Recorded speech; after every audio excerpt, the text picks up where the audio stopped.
7 അദാനി കമ്പനികളിൽ ഏകദേശം 81,480 കോടി രൂപയോളം നിക്ഷേപിച്ചിട്ടുള്ള GQG പാർട്ട്നേഴ്സ് എന്ന കമ്പനിയുടെ ഉടമ രാജീവ് ജെയിനിൽ അതിൽ അല്പം പോലും ഭയമില്ല.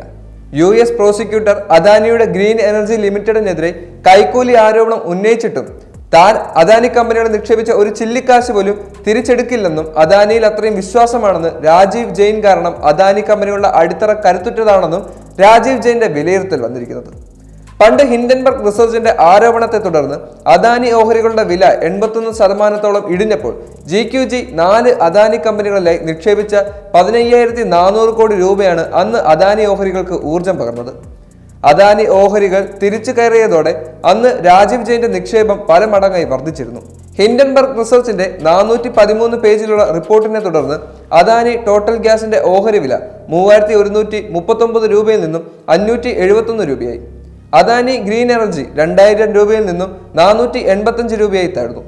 അദാനി ട്രാൻസ്മിഷന്റെ ഓഹരി വില 2,762 നിന്നും 712 രൂപയിലേക്ക് താഴ്ന്നു. അദാനി എന്റർപ്രൈസസ് 3,442 രൂപയിൽ നിന്നും 1,336 രൂപയിലേക്ക് താഴ്ന്നിരുന്നു. എന്നാൽ ഓസ്ട്രേലിയ ആസ്ഥാനമായി പ്രവർത്തിക്കുന്ന രാജീവ് ജെയിന്റെ GQG പാർട്ട്നേഴ്സ് 15,400 കോടി രൂപ അദാനി ഓഹരികളിൽ നിക്ഷേപിച്ചതോടെയാണ് അദാനി ഓഹരികൾ മെല്ലെ ഉയരങ്ങളുടെ പടവുകൾ തിരിച്ചു കയറിയത്. ഇപ്പോൾ US പ്രോസിക്യൂട്ടർ അദാനി ഗ്രീൻ എനർജിക്കെതിരെ അഴിമതി ആരോപണം ഉന്നയിക്കുന്നതിന് മുമ്പ് GQG പാർട്ട്നേഴ്സ് $970 കോടി, അതായത് ഏകദേശം 81,480 കോടി രൂപ നിക്ഷേപമുണ്ടായിരുന്നു. അദാനി ഗ്രൂപ്പ് ഓഹരി വില ഇടിഞ്ഞാലും ഈ നിക്ഷേപം സുരക്ഷിതമാണെന്ന് രാജീവ് ജെയിൻ പറയുന്നു. അദാനി കമ്പനികളുടെ അടിത്തറ ശക്തമാണെന്ന വിശ്വാസമാണ് നിക്ഷേപത്തിന് അടിസ്ഥാനമെന്നും അതിൽ മാറ്റമില്ലെന്നും രാജീവ് ജെയിൻ പറഞ്ഞു. Adani Enterprises, Adani Green Energy, Adani Ports എന്നീ കമ്പനികളിൽ ഉൾപ്പെടെ 7 കമ്പനികളിൽ GQG പാർട്ട്നേഴ്സ് നിക്ഷേപിച്ചിട്ടുണ്ട്. US-ലെ ഡിപ്പാർട്ട്മെന്റ് ഓഫ് ജസ്റ്റിസ് കുറ്റപ്പെടുത്തലും US സെക്യൂരിറ്റീസ് ആൻഡ് എക്സ്ചേഞ്ച് കമ്മീഷന്റെ ശിക്ഷാവിധിയും ഏതാനും വ്യക്തികൾക്കെതിരെ മാത്രമാണ്, അല്ലാതെ അദാനി കമ്പനികൾക്കെതിരെയല്ല. അതുപോലെ ആരോപണം അദാനി ഗ്രീൻ എനർജി ലിമിറ്റഡ് എന്ന കമ്പനിക്കെതിരെ മാത്രമാണ്, അല്ലാതെ മറ്റ് അദാനി കമ്പനികളുടെ മേൽ ആരോപണമില്ല എന്ന വിലയിരുത്തലാണ് GQG പാർട്ട്നേഴ്സിനുള്ളത്. US പ്രോസിക്യൂട്ടർ ആരോപണത്തിന് ശേഷമുണ്ടാകുന്ന വൻ തകർച്ചയ്ക്ക് ശേഷം നവംബർ 24 തിങ്കളാഴ്ചയും നവംബർ 25 ചൊവ്വാഴ്ചയും Adani Green Energy, Total Gas, Adani Power എന്നിവ ഒഴികെയുള്ള അദാനി ഓഹരികളുടെ വില ഉയരുകയാണ്. Adani Port, Adani Enterprises, Ambuja Cements, NDTV, Adani Wilmar, ACC എന്നീ അദാനി കമ്പനികളുടെ ഓഹരി വിലകൾ ഉയർന്നിട്ടുണ്ട്. കോൺഗ്രസ് നേതാവായ രാഹുൽ ഗാന്ധിയുടെ നേതൃത്വത്തിൽ ഇന്ത്യയിൽ അദാനിക്കെതിരെ വൻ പ്രതിഷേധവും പ്രസ്താവന ബഹളവും ഉണ്ടായെങ്കിലും അദാനി ഓഹരികളെ അത് ബാധിച്ചിട്ടില്ല. നിക്ഷേപകരുടെ അദാനിയിലുള്ള വിശ്വാസത്തിനും കോട്ടം തട്ടിയിട്ടില്ല.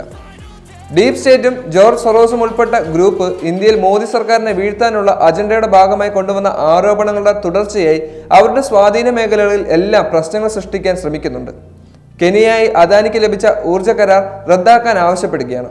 ബംഗ്ലാദേശ് സർക്കാർ വരുത്തിവെച്ച വൻ കുടിശ്ശിക മൂലം അവിടേക്കുള്ള വൈദ്യുതി വിതരണം വെട്ടിക്കുറച്ചതിനെ തുടർന്ന് അദാനിക്കെതിരെ വലിയ സമ്മർദ്ദം അമേരിക്ക ഉൾപ്പെടെ നടത്തുന്നുണ്ട്.